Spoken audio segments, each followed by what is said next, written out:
All right. Now we could keep trying to fight the tree sentinel. That could be quirky. That could be a quirky little thing that we do. But it would be a little bit tough.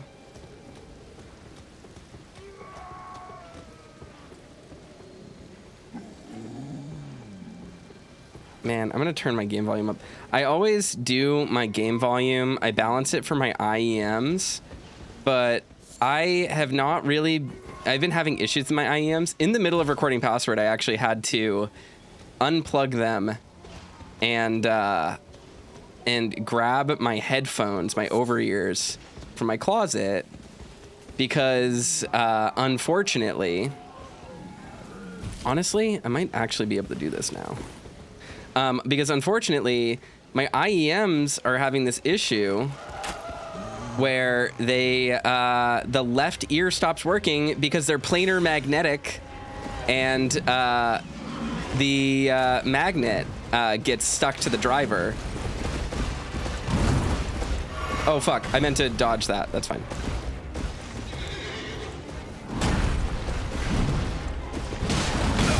Okay, well.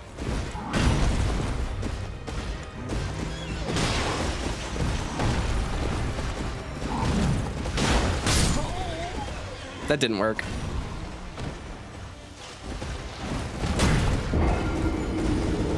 It's so interesting how fighting enemies, I know I've said this 100 times in this playthrough so far. We're 4 episodes in, and we're 4 episodes in, and I just keep repeating the same thing. But it's kind of amazing how different combat feels in first person. Like, you just have to play so differently because your entire spatial awareness, especially when it comes to dodging, are just so drastically different.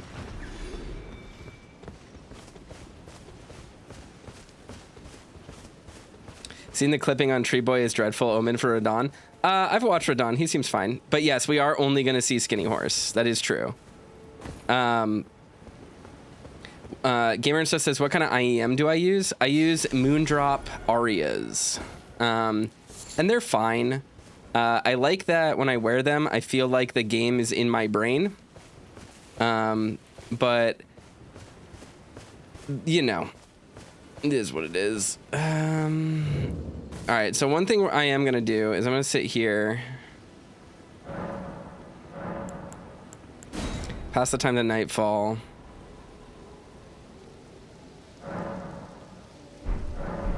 And so our good friend Rena should be here, but she ain't.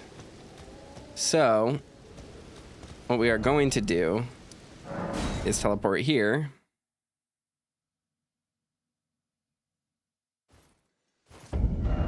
And then teleport back.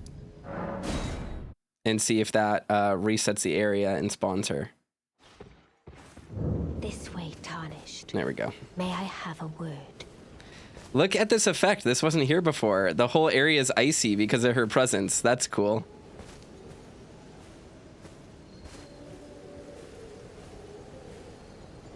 A pleasure to meet thee, Tarnished. I am the witch Rena. I'd heard tell of a Tarnished hurtling about atop a spectral steed, and upon looking into the matter, the talk I surmise is that thou art possessed of the power, no? To call forth a spectral steed named Torrent. I can call the spectral steed.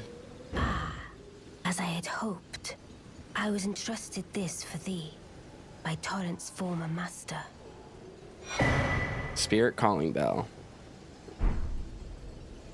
'Tis a bell for calling forth spirits.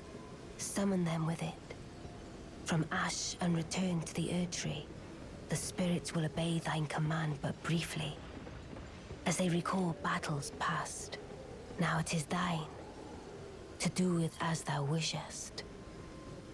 So Petward says, any lore heads here know why she gives the name Rena here? There's Rena Rise, but I don't know much else there. So all of the Rises belonged to great mages of the past. Rena was a great mage that lived in the tower that Ranni occupies. So this is actually not Rena the witch. This is Ranni. as we will learn one of the daughters of Marika, technically, which we will get into very later. But she is one of the Empyreans. She's technically a daughter of Radagon, which is information that will make more sense later. But she gives the name of a former master as to not reveal herself, because it is believed that Ranni is dead.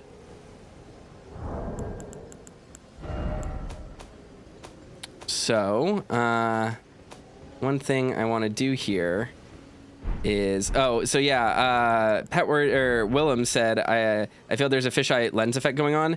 There is. So I have control over the FOV. I had it set to 100 because it makes it easier for me to judge my range. I doubt we shall again meet.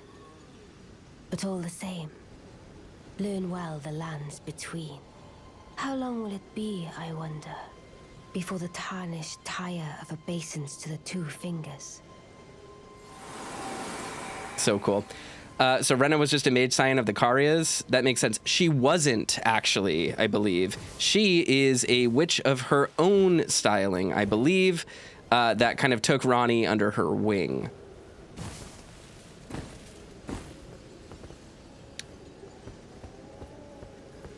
I could be wrong about that. I don't remember the lore exactly, so we'll have to find it out when we get there. But, yes, all of the great mages they're littered across the land. They're not strictly from one school of magery, so to speak. What does the grave sign mean on the HUD? I can't remember. What does that mean over there? Does it mean I can summon? I am not connected online.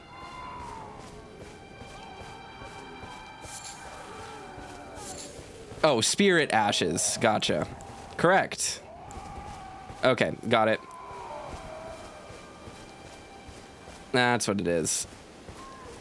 It's little things like that, like little HUD element things that I just never remember. It has been 2 years since I played. But yes, so all we know now is that a witch named Rena, she claims, appeared. Look at how beautiful this is. A witch named Rena appeared at this church, hearing that we could call the spectral steed Torrent, which we can. And she said she was given a important item by Torrent's prior master. Let's look in our inventory. Land squirts are soft where they touch the ground, and poison will cause them to rupture. Heads of the stone digger trolls bear old wounds. Yep, okay. I think I already read that. Where is it, though? Spirit calling bell, where are you? Here we go. A bell capable of summoning various spirits from ashen remains. It usually requires FP to use. Spirits can only be summoned in the vicinity of a rebirth monument. When summoning is possible, the monument icon will be visible on the left side of the screen. Only one type of spirit may be summoned at once, and none may be summoned during multiplayer.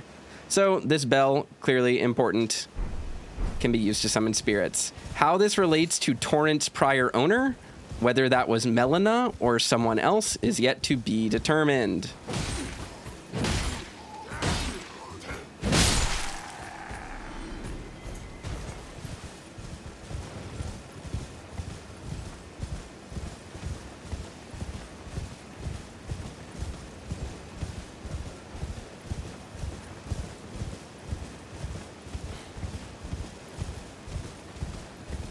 All right, so I wanted to head down here for a couple of reasons. I wanted to expand the map, but I also wanted to wander towards the a enemy that only spawns at night.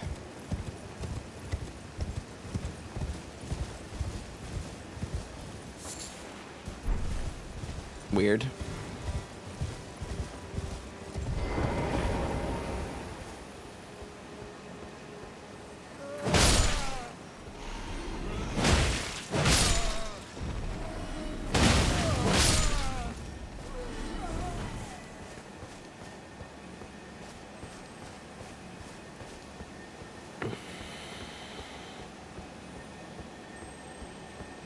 There he is. Oh, but it is the halberd one. Damn it.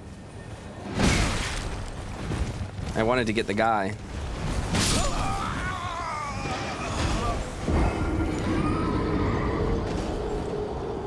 I wanted the one with the flail. Let's go to Steak America. That's fine.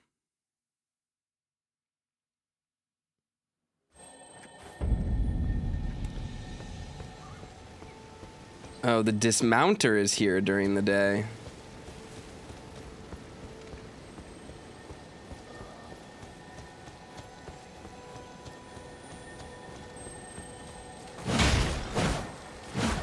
Damn it.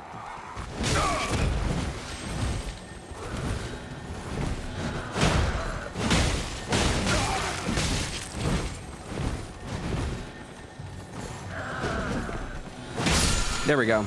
Got the Ash of War. Oh, fuck. Oh, hey. I lived, bitch! Whoa.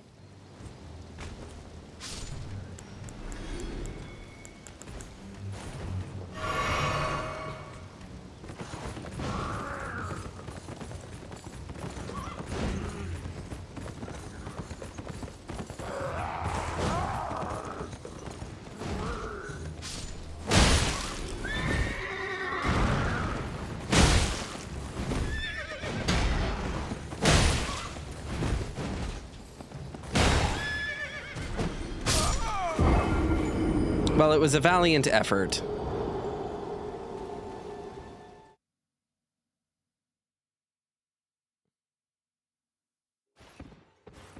That was silly. All right, let's call Torrent again.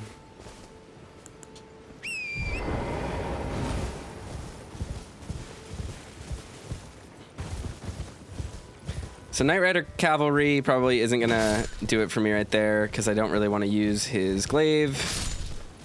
We will want to grab it, but those night enemies spawn at night. They only appear at night, hence their name, Night Riders.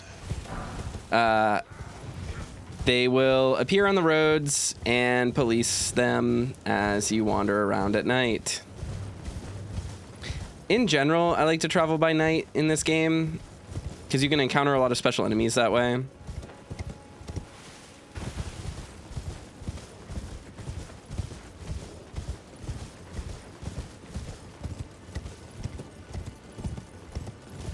It's very pretty. This is true.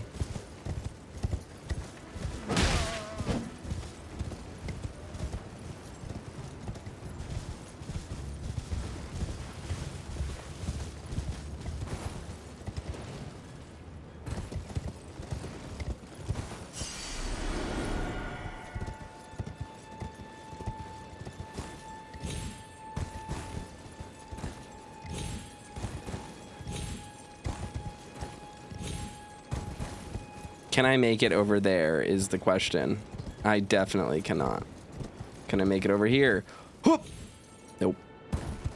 That's fine though. We can make it down here. And that's all that matters.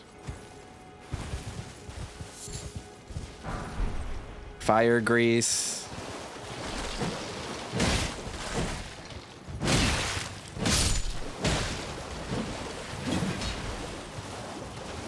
I don't think these things will die. I think I have to find their...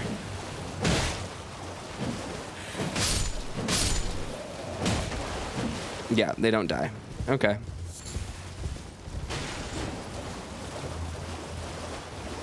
Oh, you know what? I know what this place is. We should definitely go here. Yep.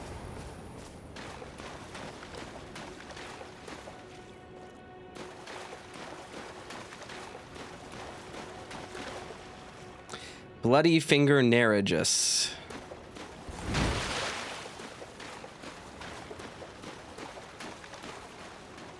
You want to fight, dude?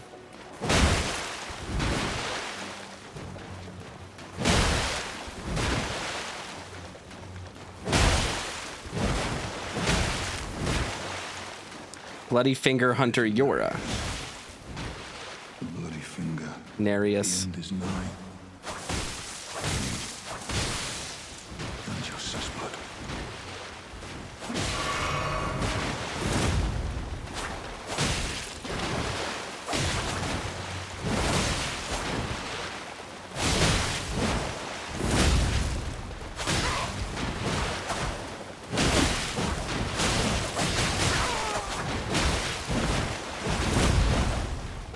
right.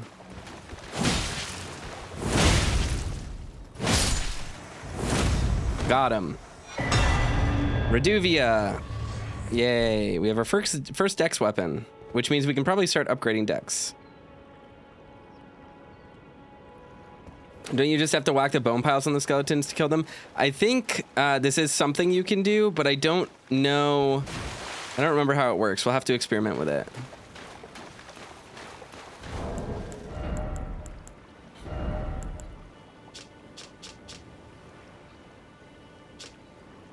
Jagged dagger with distinctive curved blade used by the noble servants of the Lord of Blood. So it obviously can be surmised that the bloody fingers are servants of the Lord of Blood. This dagger rips the flesh as it enters, indicating blood loss with sickening efficacy. A proud testament to the success of its vicious design, the weapon is perpetually coated in blood. Daggers seem fun in a first-person build. I could maybe play around with that. One of the interesting things about playing this way is that we will end up finding out like which weapon movesets just feel better in first person.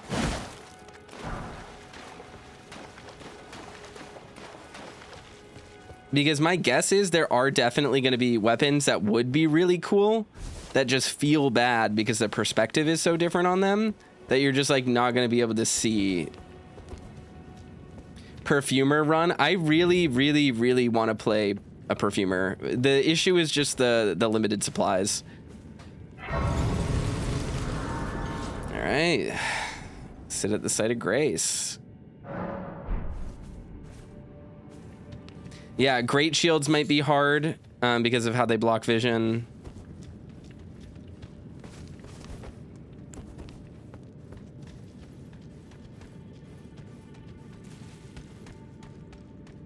You can really see the traps.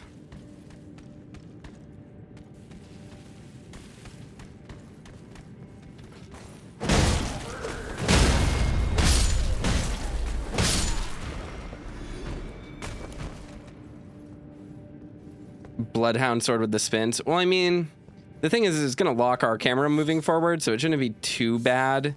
Like, spinny attacks won't be a huge problem.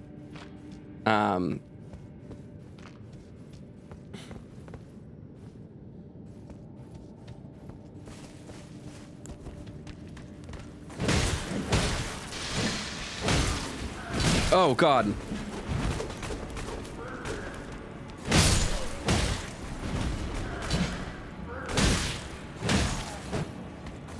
It is interesting to see the enemies up close and be able to actually look at them. These guys are dirty little men. You've got to be joking.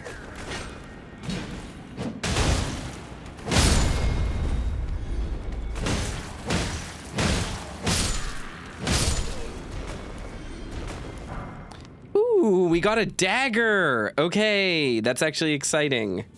I really want to use that. I think this is a trap, so I think we're gonna roll through that just to make sure it doesn't explode. Okay, it's not a trap. Good. Mushroom. I mean, it was a trap in a sense. Dexterity and descaling. Though modest in reach and capacity for harm, this weapon is light enough to jab in rapid succession and delivers devastating critical hits.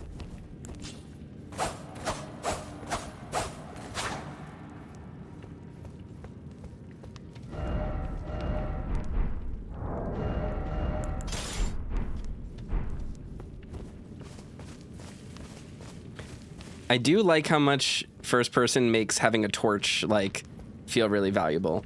Fake Space Cowboy says howdy. Hey, cowboy. How you doing?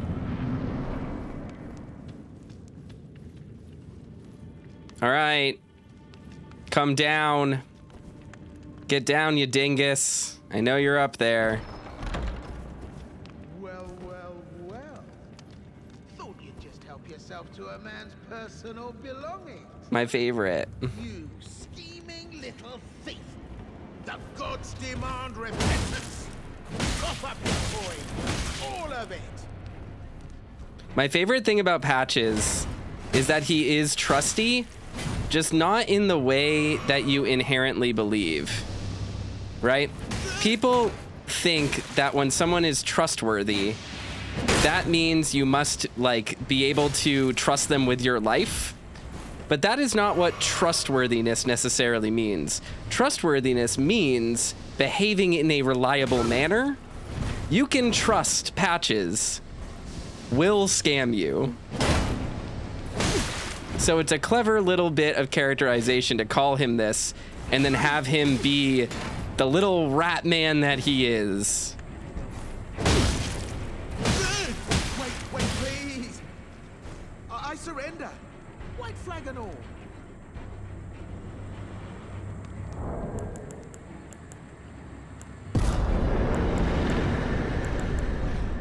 Finally come round, have you? I knew you would. You're a man of reason. True and true.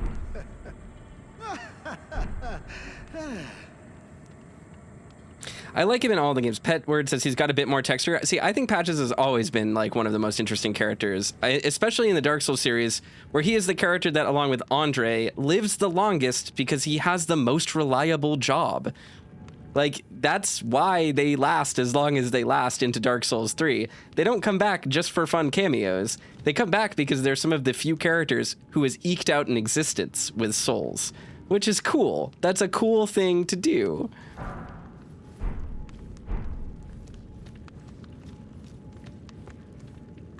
Patches in Bloodborne is probably the weirdest version of Patches for sure. Ah, well, what do you know? You're tarnished, like me. Now, how did I get that wrong? I took you for a demi-human or some such. Calling us ugly. An innocent mistake, I assure you. Well, water under the bridge. Now we're squared up. How about we play nice from now on? Forgive and forget. A true man of reason. Just what I like about you. I'm Patches. Patches the untethered. Tarnished like you, only free-spirited. Nomadic, you might say. Only for now, those retired soldiers turned bandits. They're paying for my gruel. In exchange for my, well, showing them the ropes. But honestly, this looting racket is bloody terrifying. Frankly, I'm ready to wash my hands clean. Maybe set up a legitimate shop. So don't be a stranger. I'll be ready to wheel and deal come next time. Wheel and deal, baby. Don't forget to pop back for another visit, friend. I'll be ready to wheel and deal come next. All right. So we can do the fun thing. Head back to the top of the dungeon. I like his armor. I do too. Kettle said that. Forgot to read the name out loud. Yeah, I really like Patches' armor. I wish we could have it like exactly as it is displayed on Patches.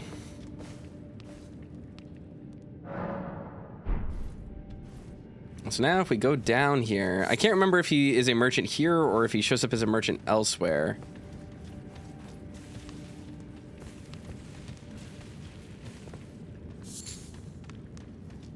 These guys are dumb. They really didn't see me, did they?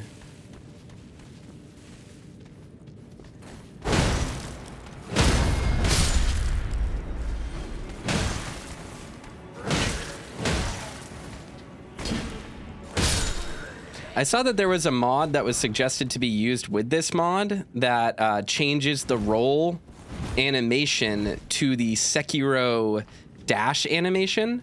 It doesn't actually change the iframes or anything.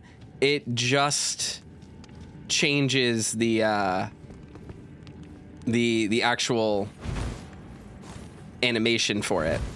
So you see less rolling. That could be nice, but I don't know how to install it, so I'm not 100% sure. I think you need Mod Organizer to do it. Well, nice of you to drop in finally. It's all a bit ad hoc, but I'm sure you'll find something. And welcome to Patches Emporium, where you won't need a refund, because everything's top-notch. Yeah, I had those bandits make a clean break. Now they're all suppliers, and good ones at that. I mean, they don't understand a word I'm saying, but it hardly matters. We have a natural connection. They're all foot soldiers. survivors of a defeated army, worked to the bone by their high and mighty lord, only to be thrown out with the rubbish. It's the same old story everywhere I go. To hell with it all. So that's interesting. That actually gives us a lot of information there. Wondering what's inside the treasure chest. Well, it's nothing too special. Just something I'm saving as thanks for a very valuable customer. But then again, it would fetch some spectacular coin. And besides, this valuable customer could be a long time coming. Huh? Everything is give and take. Give and take. So we learned that basically all of the nations are just destitute at this point. Parrying dagger. I really want this because I want to see how parrying is in first person. Fan daggers, very cool. Set of 5 throwing knives bundled together. A concealed weapon cherished by the Raptor Assassins. So that is going to be another faction. Thin knives fan when thrown, dealing damage to the target. Each knife deals paltry damage, but a wide range makes it suitable for constraining enemies. Ballista bolts. Great bolt as large as a spear for use with the hand ballista. Great arrows. I didn't realize he sold great arrows. That's awesome. Missionary's Cookbook. Script Stone. Grace Mimic. Gold Pickled Fowlfoot.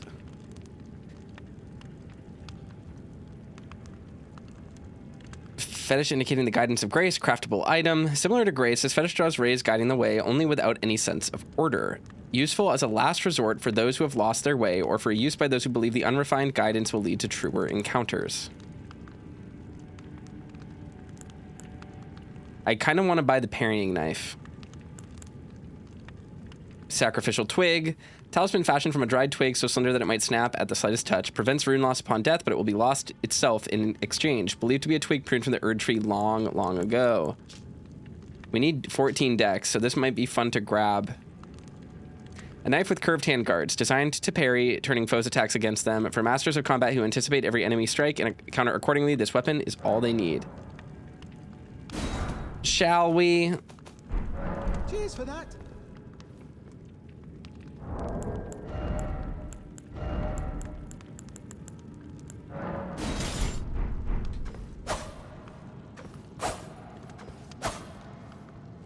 Kind of cool animation. We can try it. I don't know if it works if we don't have the dex requirement for it, but we can give it a try.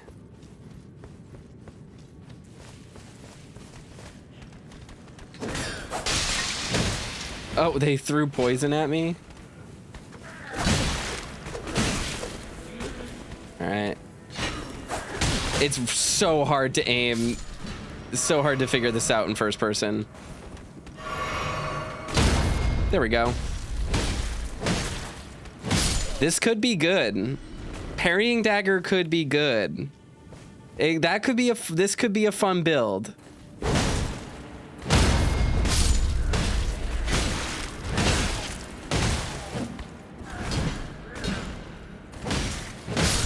Like twin daggers could be really neat, especially if I get good with the Highwayman hood. Especially if I get good with the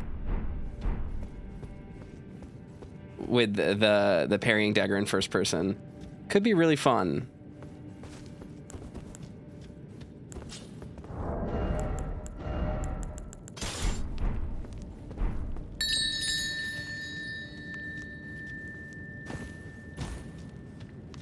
Now all I need is the Misericord, and you have a good soul level 1 build. I used the Misericord a lot in my first playthrough just because I was technically a bleed build, even though bleed didn't work. So yeah, I could definitely use that. I'm very familiar with that weapon. I was thinking about trying thrusting swords, because they make sense in first person.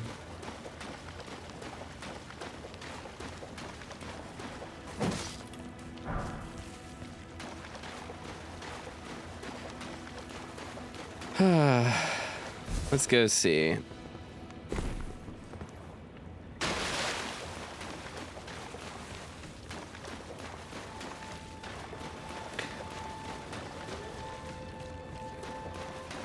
Woo! Here's Yora. He moved. Ah, we meet again. To have fought Nereus and lived. You must have seen your share of battle. I am Yura, as you might recall. Hunter of bloody fingers, tarnished, held in thrall by cessblood. Zealots, who stalk their own. You stay the path. You're certain to face more of them. Just remember, no kinship with their ilk remains. Their madness precludes it. Don't let your emotions stay your blade. Be on your way. Perhaps we will meet again. If fate permits. Be on your perhaps we will. Okay. So that's a trick for all Souls games, is speaking to enemies until they start repeating. That's generally how you know that you have exhausted all dialogue with a character. Barring certain special conditions.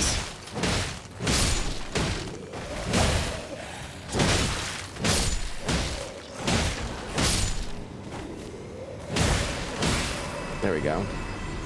Okay, yeah, all we have to do is destroy it. I don't know if this is something that you can do with regular weapons or if you need blunt weapons for it. But either way.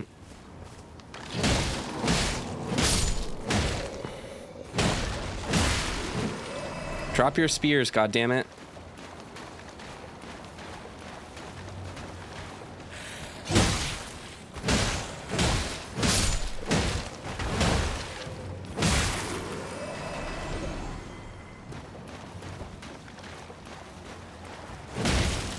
Poison makes these things rupture. Maybe we could do a poison build. That could be fun. Are those good? I don't know what poison scales with. Just X? Is it arcane? It might be arcane. All right. Hey. Mocha Affogato says, hello, this mod seems disorienting. It's really not. It's pretty great. Murkwater Catacombs. I remember this. I just realized I have spirit ashes as well. I should probably be using those more. The only status that is questionable is sleep. That makes sense. I don't know who is really weak to it. I do really want to try the Trina's build, but I don't know how it works. Oh god, these things are going to be a fucking nightmare to fight in first person. I just realized their movesets are so annoying.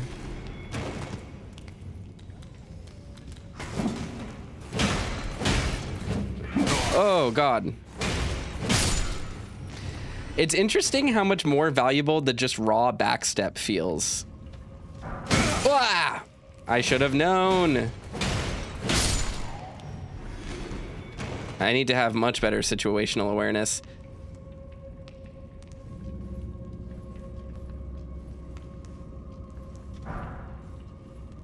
Glovewort. Of course, we'll read that item description. Where are you at? Oh, oops, that was crafting.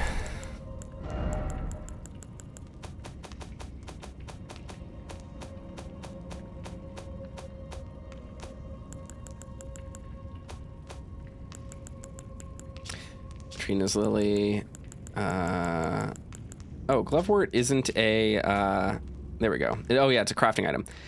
The art of strengthening ashes is known as spirit tuning. Only a spirit tuner may perform this deed. White flower that blooms in catacombs, each a soundless bell used to summon spirits.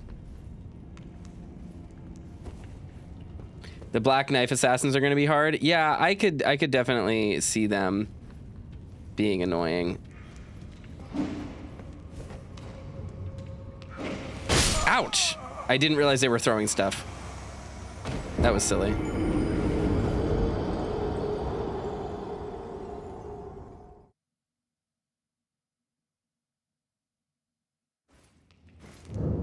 All right. We'll get it this time. I don't really need my torch.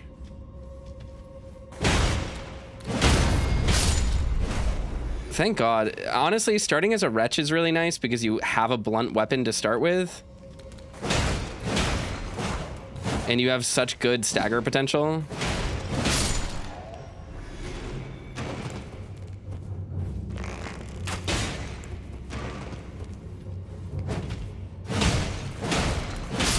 There we go.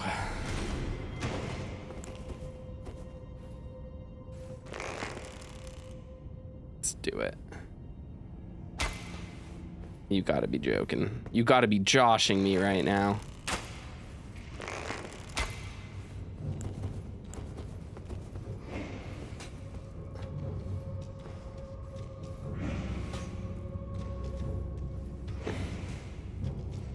Come on. Come and try to get me, dude.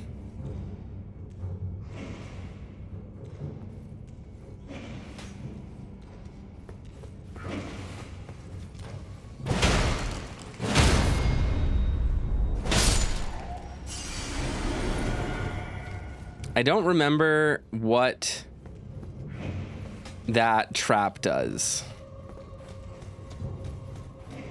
So we'll wait, because there's a very clear, obvious trap on the floor. Here we go. Maybe the attack markers make it more manageable. It definitely might. Oh God, I can't see a thing. God, no. They're so squirrely. I need to remember to turn on lock on when I get that close to enemies, because it does make it easier to hit when you do that. I should probably use my I probably should use my ashes against these guys too. Oh, I can't. Go figure.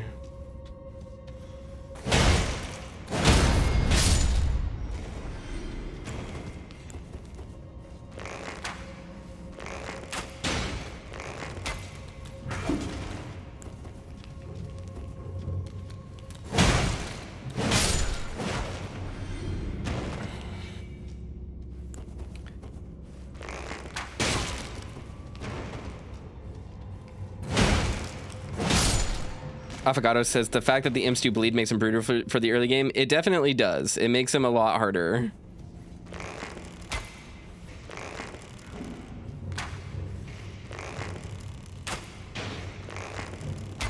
Oh, oops.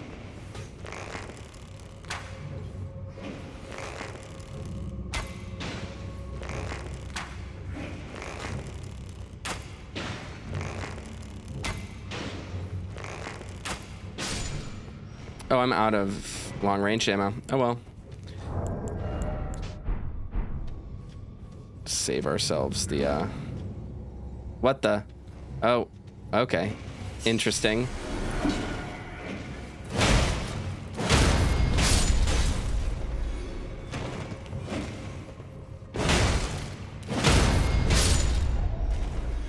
All right.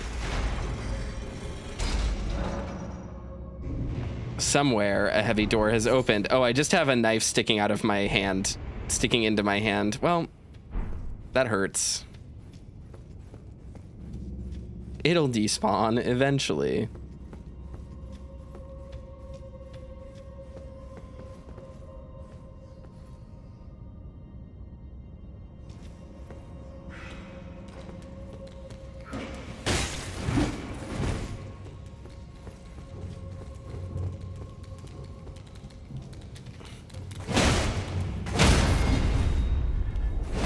Oh!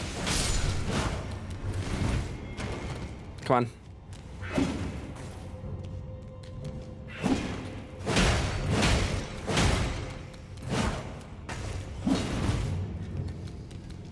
Come on, come on, come on, come on.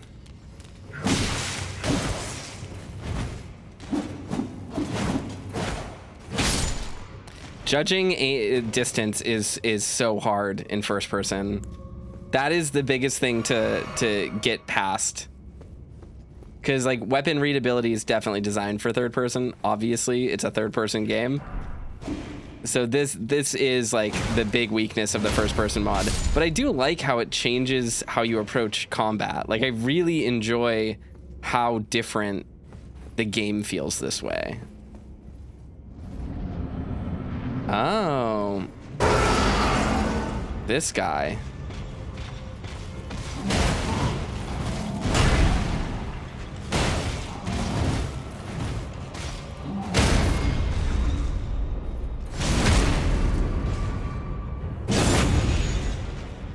Grab attacks do, in fact, keep you in first person. No! I didn't mean to R2 there.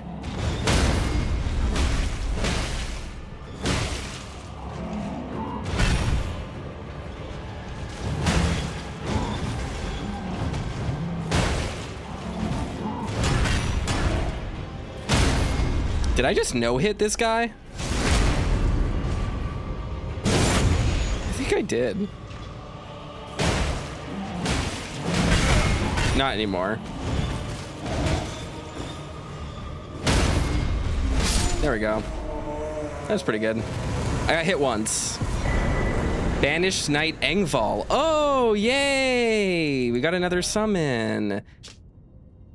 One of the two knights dubbed the Wings of the Storm, despite his banishment, he rejected the invitation of the grace-given lord, instead keeping watch over a masterless castle for many years, gaining renown as a hero of the fringes.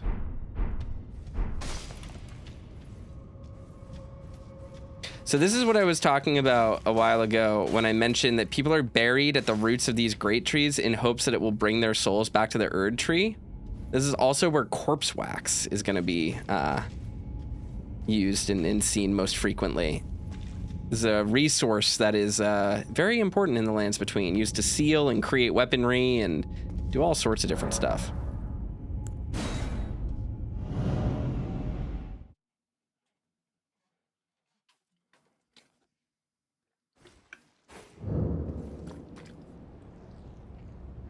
And we learned about that. We learned about the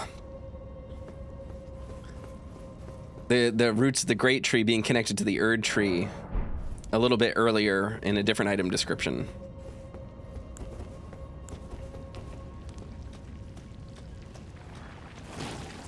All right, we just gotta be careful of the land squirts there. I think that's what those things are.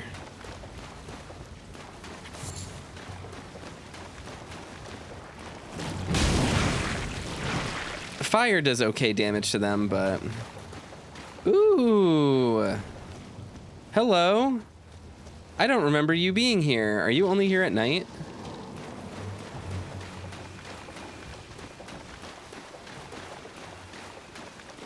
Look at that. Beautiful. I am going to steed whistle. And we're gonna hop up here. I'm very interested in seeing what this looks like in first person. All right. Okay, interesting.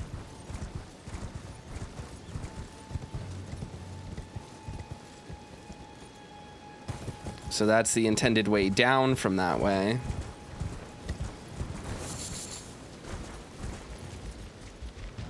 Ah! Bears!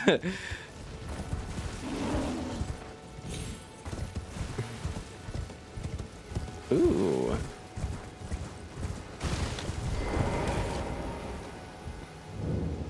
Artist's Shack. I know exactly where this is. Homing Instinct Painting.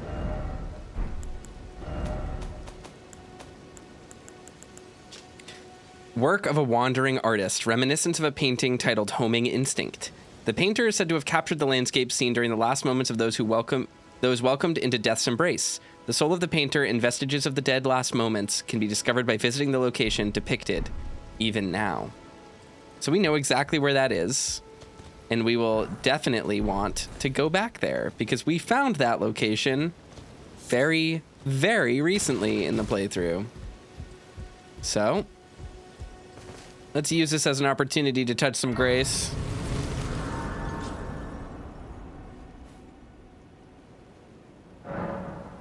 And then maybe we can head back over there, shall we?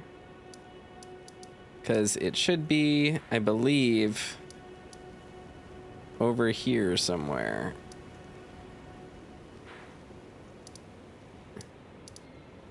So we will travel back to the first step. My first playthrough, I did not use fast travel at all, and it was very beautiful. Could be fun to try to limit how much we use it in this one.